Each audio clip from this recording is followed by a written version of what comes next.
Hi guys, welcome to the easy study. जैसा कि आप सभी लोग जानते हो, आपके असेसमेंट चालू हो चुके हैं। आज हम करने जा रहे हैं क्लास 9th का विज्ञान का मूल्यांकन कार्यपत्रक नंबर 1। और आज की डेट है 22 जुलाई 2021।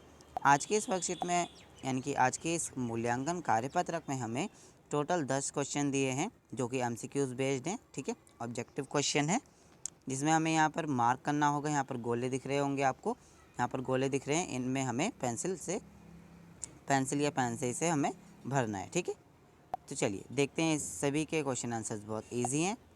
जितने भी हमने पिछली वर्कशीट में पढ़ा है वो सब हमें पूछा गया है यहाँ पे, और ऑब्जेक्टिव है तो ये आपको बिल्कुल भी इजी, बिल्कुल भी मतलब डिफ़िकल्ट नहीं लगेगा। ओके, तो चलिए देखते हैं। लिखा है कि पत्तियाँ आमतौर पर डैश की उपस्थिति के कारण हरे रंग की होती हैं। किसकी उपस्थिति के कारण होती है? क्लोरोफिल। ठीक है, क्लोरोफिल। तो यहाँ पर आप इसे भर देंगे। ओके, ये हो जाएगा क्लोरोफिल।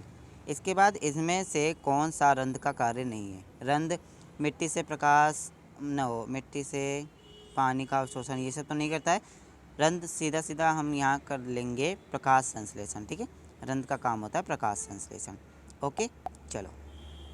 थर्ड है कि जल प्रदूषण को कम करने के लिए हमने निम्नलिखित में क्या करना चाहिए? तो नदी में कपड़े धोना चाहिए, नई जानवरों को नदी में लाना चाहिए। जल निकायों में निर्वहन से पहले सीवेज का उपचार करना चाहिए। तो यहाँ आप इसको इस तरीके से कर देंगे। आपको टिक लगाना नहीं है, इस तरीके से एक गोला बना लेना है, उसमें फिर इस तरीके से पेन से आपको कर लेना है। ओके, साथ साथ आप लिखते चलिए। ओके, देखिए फिर लिखा है कि निम्नलिखित में से कौन जंतु कोशिका में उपस्थित होता है? तो जंतु कोशिका में तो कोशिका झिल्ली होती है ना, और ये सब तो पादप कोशिका में होती है, कोशिका भित्ति और ये सारी चीज़ें। कोशिका झिल्ली जंतु कोशिका में होती है, हमने जैसे कि पढ़ा था पिछली वर्कशीट में। फिर है सबसे बड़ी कोशिका किसकी होती है? तो यहाँ तो मानव की सबसे बड़ी वैसे कोशिका होती है, पर यहाँ पर मानव का नहीं दे रखा है, तो यहाँ पर हम कपोल कोशिका रख लेते हैं। ठीक है, यहाँ पर हम इसको भर देंगे। इसके बाद है कि छठा, उस धातु की पहचान करके लिखिए जो सरल ताप पर तरल अवस्था में रहता है, जो सामान्य ताप पर तरल अवस्था में रहता है। तो हमने पढ़ा था ना, मरकरी, जिसे हम पारा भी कहते हैं। ठीक है, पारा भी कहते हैं इसको, मरकरी हो जाएगा इसका। धातुओं को पीट कर पतली चादरों में लपेटने के गुण को क्या कहते हैं बच्चों? आई होप आपको याद होगा, उसे हम आघात वर्ध्यता कहते हैं। चलिए, इसके बाद है कि सल्फ़र जैसी धातुएं ऑक्सीजन के साथ अभिक्रिया करके क्या बनाती हैं? तो हमने पढ़ा था धातुएं जब ऑक्सीजन के साथ अभिक्रिया करती हैं तो वो क्षारीय ऑक्साइड बनाती है और लाल लिटमस को नीला कर देती हैं। ठीक है, तो यहाँ पर इसको भर देंगे आप। फिर लास्ट है कि नाइन्थ है कि निम्नलिखित में से कौन वायु प्रदूषण का स्रोत नहीं है?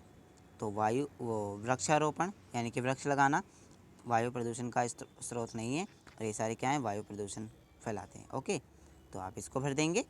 फिर लास्ट है कि निम्नलिखित में से कौन एक कोशिकीय जीव नहीं है? एक कोशिकीय जीव वो होते हैं जिन्हें हम आंखों से नहीं देख सकते, बहुकोशिकीय होते हैं जिन्हें हम देख सकते हैं। ओके, वो बड़े होते हैं, उन्हें हम बिना सूक्ष्मदर्शी के देख सकते हैं। तो चींटी तो आपको ऐसे दिखाई देती होगी, चींटी आप लिख दोगे इसमें। ओके, तो देखिए आज का ये मूल्यांकन पत्रक हमारा ख़त्म हुआ। बहुत ही इजी क्वेश्चन थे। इसी तरीके के क्वेश्चन आपको आपके फर्स्ट टर्म में भी देखने को मिलेंगे। ओके बच्चों, तो आई होप आपको ये सारे क्वेश्चन आंसर समझ में आ गए होंगे। अगर आपको कोई भी डाउट पूछना है तो आप मुझे कमेंट सेक्शन में पूछ सकते हो। मिलते हैं अगली वर्कशीट में, यानी कि आज की आने वाली वर्कशीट में। तब तक के लिए bye bye, take care, may God bless you.